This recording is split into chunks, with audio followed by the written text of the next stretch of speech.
What's up, tech fans? Welcome back to Tech Trends. Today, we're diving deep into the ModRetro Chromatic, a seriously luxurious Game Boy remake. But hold on, this isn't your average retro gadget. This beauty comes from Palmer Luckey, the VR visionary who now runs Anduril, a major defense contractor. Yeah, the guy who makes weapons. Think about it, Lockheed Martin making a Game Boy. Sounds wild, right? Well, that's kind of the vibe here. Luckey, a hardcore gamer and anime fan, built a freaking awesome Game Boy. It's got a sapphire screen, metal casing, and feels like pure luxury. But knowing it's linked to military tech, it's a bit of a mind-bender. Forget emulators.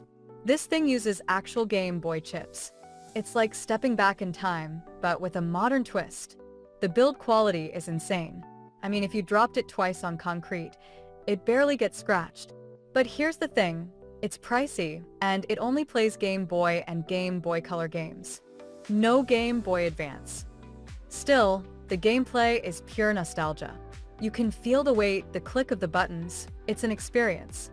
But knowing the money might indirectly support, weapons, it adds a layer of complexity. Look, I'm not saying don't buy it. If you're a hardcore collector and want the absolute best Game Boy experience, this might be it.